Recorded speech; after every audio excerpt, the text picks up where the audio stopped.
The Texas sun, a tyrant in a brassy sky, beat down on Dry Creek, turning the air into dry needles that grated against the rough-spun cloth of Maybel's borrowed dress.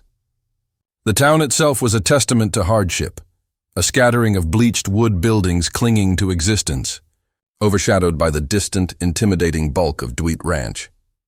Inside Maybel's chest, fury coiled, tighter and hotter than the Texas heat. At 18, she was not a bride. She was the final collateral on her father's endless debt, a human asset to be transferred. Beside her, her father reeked of stale whiskey, and the shame he felt no longer belonged to him. His grip on her arm was a physical chain, reminding her that her body was not her own. Maybel looked at the man waiting for her, Warren Dwit. 42, a pillar of granite and wealth, a stranger who looked less like a groom and more like a judge passing sentence.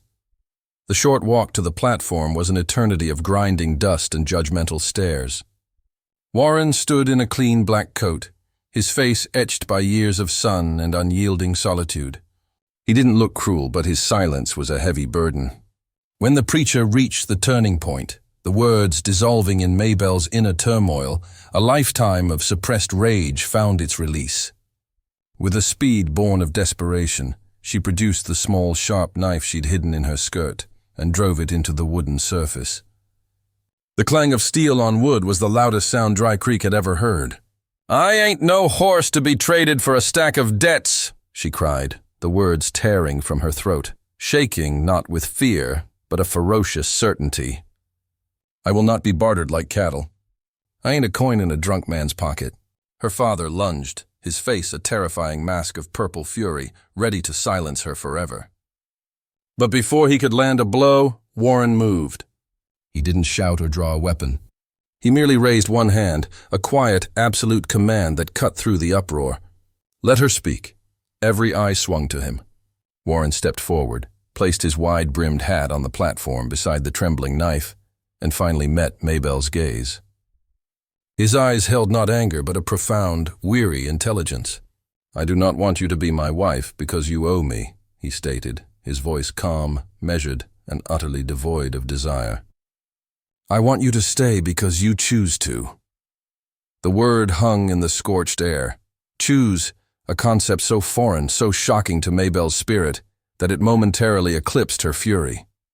It was a choice she didn't know she was allowed to make, a fragile seed of autonomy planted in the hardest earth. In that moment of agonizing silence, Maybel's heart, which had been a war drum, stilled.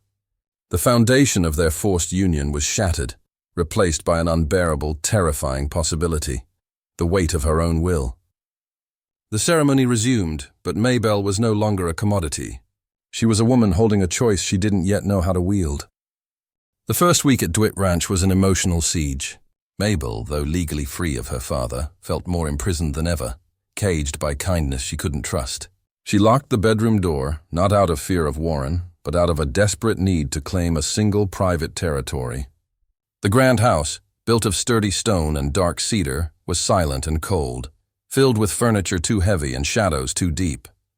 She lashed out at the sterile perfection, smashing a vase to hear the satisfying, defiant sound of breaking. Every nerve ending was alert, waiting for the inevitable shout, the demand, the heavy hand of ownership. But Warren gave her only silence and space. She refused to eat supper with him, existing on coffee and resentment. Yet the rhythm of his life became an inescapable background score. The creak of the floorboards as he walked past her door late at night, the quiet clatter of the coffee pot at dawn, the low, murmuring conversations he held with his horses in the stables. His patience was maddening. It left her with nothing to fight but the demons in her own head. Then came the books. Each morning a different worn volume rested gently against her locked door. They were not easy, fluffy reads. They were stories of difficult, defiant women. Jane Eyre arrived first, chronicling a fight for dignity. Then The Awakening, a tale of radical, tragic freedom. Maybel initially kicked them aside, seeing them as patronizing gestures. But the third book, A Pioneer Story, contained a small folded note. "You do not have to like me, but I hope you keep reading. W.D." This message was different. It acknowledged her fury, lowered his expectations to the bare minimum of respect, and revealed his true gift, not security, but education and validation. The books became his silent conversation partner. They spoke of the fierce, complicated soul he suspected lay beneath her anger. By the fourth morning, curiosity began to win. The wind outside howled, a reflection of her own internal turmoil, and she finally picked up the pioneer story. Tracing the title with her finger, she felt a profound, aching loneliness ease slightly. She didn't open the door, but she opened the book, letting the fierce words of another woman's journey fill the sterile silence of her prison. Warren had found the one chink in her armor, her hungry mind, and was feeding it, not with love, but with respect for her intellect.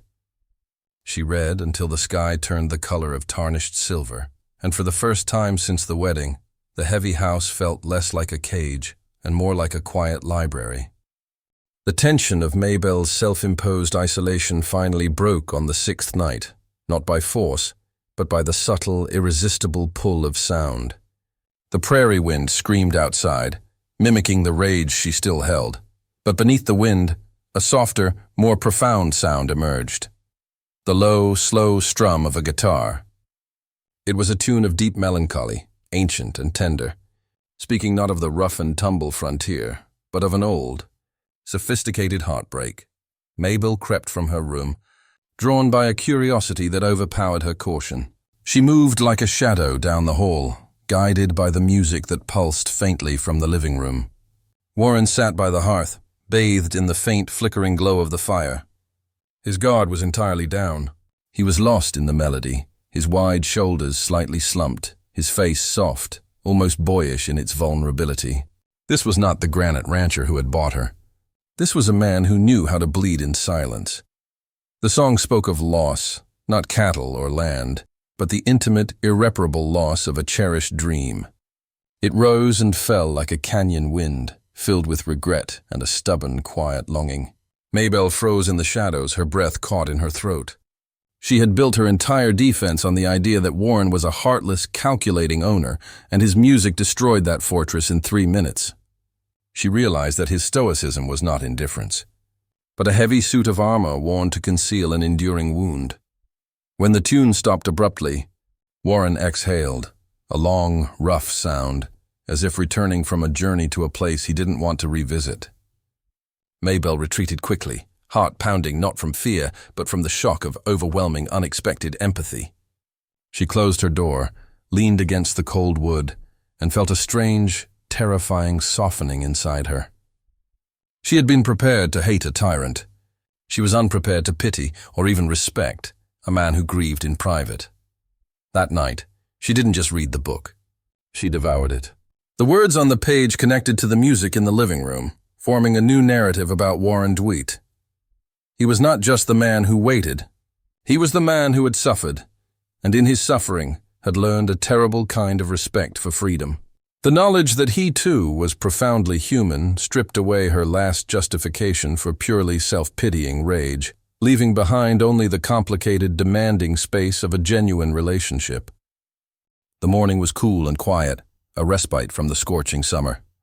When Warren invited her to ride out to check the creek line, Maybel agreed, a new tentative curiosity overriding her automatic defiance. They rode in companionable silence, the only sounds the soft, steady clop of hooves and the smell of dry grass and stirring sagebrush. The vastness of the plains, which had once felt like suffocating emptiness, now whispered of potential. The feeling of being on a horse, miles from her father's toxic grasp, was a physical surge of freedom. Warren led her up a steep, winding pass to a high ridge. At the top, the world opened up, burnt orange hills, scattered oak, and the bright, distant shimmer of the creek. But it was the trail ahead that held her attention. It split sharply into 2 distinct paths. One bent comfortably left, curling back through the familiar hills toward the Dwit Ranch. The other veered right, vanishing into the open, unknown expanse toward Dry Creek and the railroad station. Warren dismounted, brushing dust from his hat. He spoke without looking at her, his voice low and solemn. "That road on the left will take you back home. It is familiar, quiet mine." He paused, then pointed right. "That one leads straight into Dry Creek. You can reach the station by sundown if you ride hard. You could be on a train west by morning. Maybel frowned, confused, then suddenly terrified. He was forcing the issue. Why are you telling me this? Warren finally turned, his gaze steady, profound, and utterly non-coercive. Because I meant what I said, Maybel. I do not want you to stay because your father owed me, or because the town expects it. I want you to stay if it is something you choose. He turned his back to her, a final act of giving her space. I will not follow. Whichever way you turn, you will ride it alone. The wind picked up, a dizzying chorus of possibilities. Maybel stared at the road to the right, the open horizon, the wild, wide promise of absolute freedom, a chance to completely rewrite her name and history. Her heart pounded, aching for that simplicity. But then she looked back at Warren, a man standing still, vulnerable, having given away his claim to her, waiting for her will to determine their shared future. He had offered her not a life, but the respect for her right to deny it. That respect was a deeper, more complicated form of freedom than anything the open road could promise. Maybel tightened her grip on the reins. Slowly, purposefully, her horse turned left, choosing the complex, chosen path over the simple, isolated one. She said nothing. Warren turned slightly, a ghost of understanding passing between them. They rode back in silence, but the space between them was no longer a prison wall. It was the space of an unspoken, mutual beginning. The fragile, unspoken bond between Maybel and Warren was abruptly tested by the cruelty of the past. The letter, slipped under her door before dawn, was smudged and frantic, from her sister Sadie. The news was a searing. Primal shock, their father was selling Maybel's youngest sister, Liza, only 14, to a grotesque horse trader for liquor and a single mare. Maybel didn't pause to dress properly. She ran barefoot through the house and burst into the barn, clutching the paper like a wound. Warren, she gasped, her voice thin with terror and despair. He's selling her. He's giving Liza away for 2 barrels and a damn horse. Her breath caught, the awful memory of her own helplessness rushing back. I know you do not owe me anything, but I cannot let her live what we... Warren's face immediately tightened, his customary composure replaced by a chilling, quiet rage. He looked at the trembling girl before him, seeing not his wife, but the echo of every caged woman he had failed to save. Do you believe, he asked, his voice low, that I would ever harm you? Maybel met his gaze, wet and raw. I do not know how to believe that, she said honestly. Not anymore. That answer seemed to be enough. Warren simply reached for his coat. Saddle up. They rode into Dry Creek hard, their faces set against the midday sun. The streets were already buzzing with the sickening gossip of Quinn's latest transaction. They found her father outside the saloon, jovially sealing the deal with the heavy-set, stained-toothed trader. Maybel vaulted off her horse. You will not touch her, she screamed, the sound echoing her first defiant cry at the wedding. Her father sneered, claiming Liza as his property. It was Warren who stepped forward, placing himself between the two families. Liza is not livestock. His voice was gravel and thunder, commanding a crowd to gather instantly. She is a girl, a sister, and she will not be bartered. Quinn tried to use Warren's own history against him. A savior. You paid for her sister with land and cattle. Warren didn't flinch. I bought a chance for her to choose, and I waited for her to choose me. That is the difference. Maybel looked around, exposed and scrutinized, but steady. Yes, she affirmed, her voice clear. He gave me what no one else ever did. A way out, and the right to say no. The horse trader, sensing the shift in the town's mood, slipped away. Quinn was left alone, defeated by public opinion and Warren's immovable stance. As he stumbled into the saloon, Warren turned to Maybel. You all right? He asked. And for the very first time, Maybel reached out and touched his hand. A small, firm, thankful gesture. Around them, the town began to whisper a new truth. Warren Dwit was not the man who bought a bride, but the man who had quietly, stubbornly, committed to upholding dignity. The trail home was draped in the fading gold of the late afternoon, the silence between them now profoundly different. It was heavy with shared experience and raw vulnerability. Warren finally pulled them to a stop overlooking a dry creek bed, the spot where he had offered Maybel the choice. He dismounted stiffly, his shoulders weighted down by something deeper than fatigue. "I was not always this way," he said, his voice low and carefully guarded. He confessed to his first marriage, an arranged union like theirs, to a girl named Clara when she was 16. He recounted his failures, how he had given her security, land and material comfort, thinking that was enough. He'd never asked what she truly wanted. He remembered the birds she painted everywhere, on the pantry door, on the windowsills, desperate, silent attempts to bring life and color to a place that felt like a gilded cage. "I thought I was being good to her," he said, a bitter, self-loathing laugh escaping him. "But I caged her with my good intentions." The memory of finding her in the snow, having poisoned herself with laudanum, tore the last thread of his composure. His eyes, lifting to meet Maybel's, were no longer stone. They were shattered glass, reflecting an enduring guilt. "I buried her myself," he admitted, his voice cracking. "I told myself I would never marry again. Not unless the woman could walk in freely and walk out the same." This revelation was the key to his entire philosophy, explaining the books, the patience, the agonizing choice he'd given Maybel on the ridge. Maybel listened, her own chest aching with a profound sorrow that transcended her own trauma. She understood that Warren's kindness was not a calculated strategy, but a lifelong penance. She reached into her pocket for her mother's small, faded handkerchief, one of her few cherished possessions. She rose, crossed the space between them, and knelt by him. Without a word, she placed the soft cotton in his rough palm. It was not a gesture of pity, but of shared recognition, a quiet acknowledgement of his wound and her forgiveness. Warren looked at the handkerchief, then at her, and finally, for the first time, he seemed to allow himself to be seen, truly seen, not as a powerful rancher, but as a broken good man. As the sky turned violet, they sat in the gathering dusk, and in that silence, a profound, fragile process of mutual healing began. Maybel's resolve, fueled by the memory of Liza's terror and the knowledge of Warren's sacrifice, was absolute.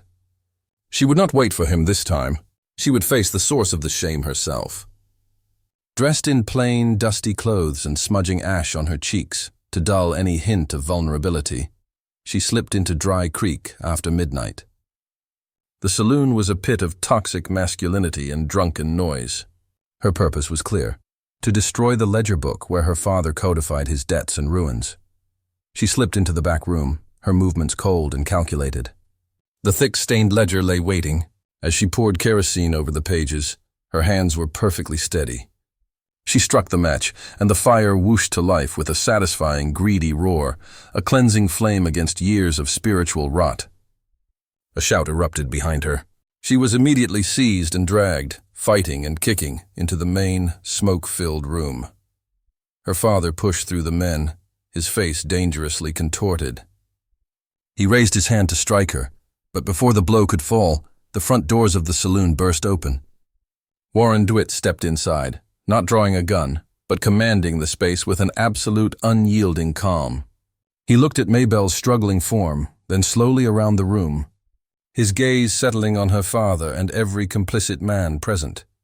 "If you were men," Warren's voice was low, resonating through the shocked silence, "you would not let a child be sold like cattle. You wouldn't let a girl risk her life to undo what you built in shame." His words were an accusation that struck deeper than any bullet.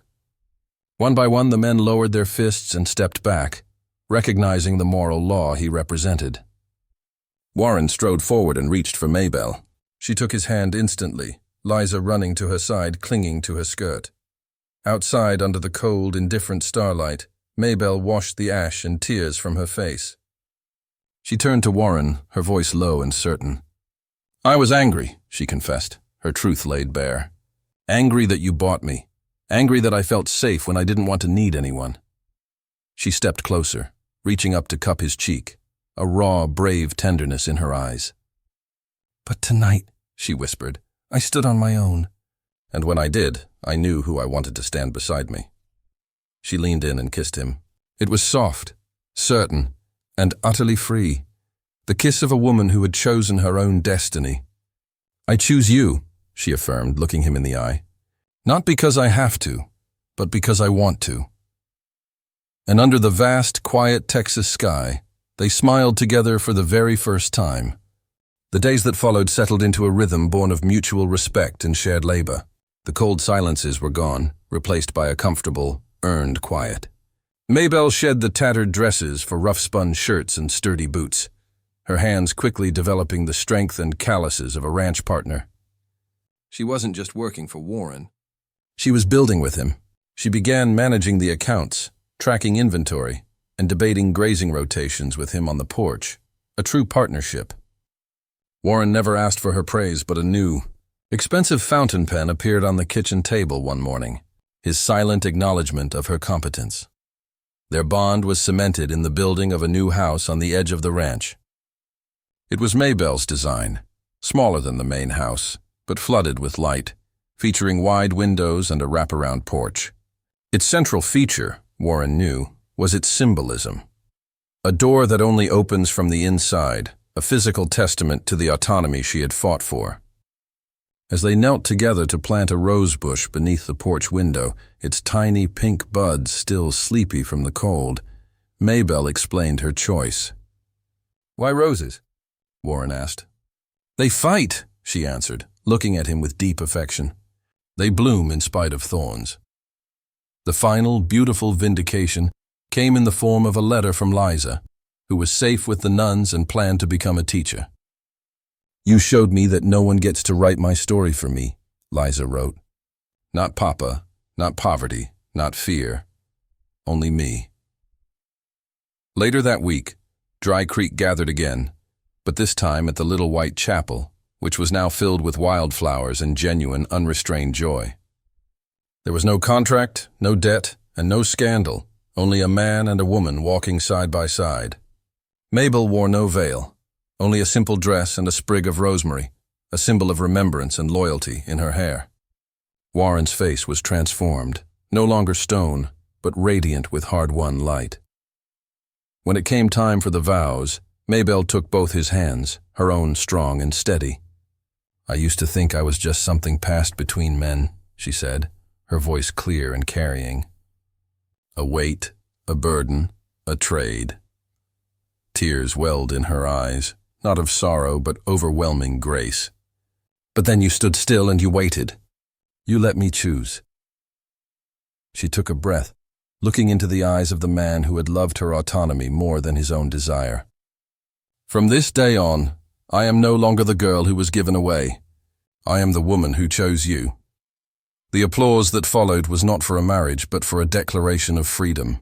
Outside, under a soft spring sky, the rosebush took root, its first blossoms unfurling, a fierce pink promise of a life written by courage and love.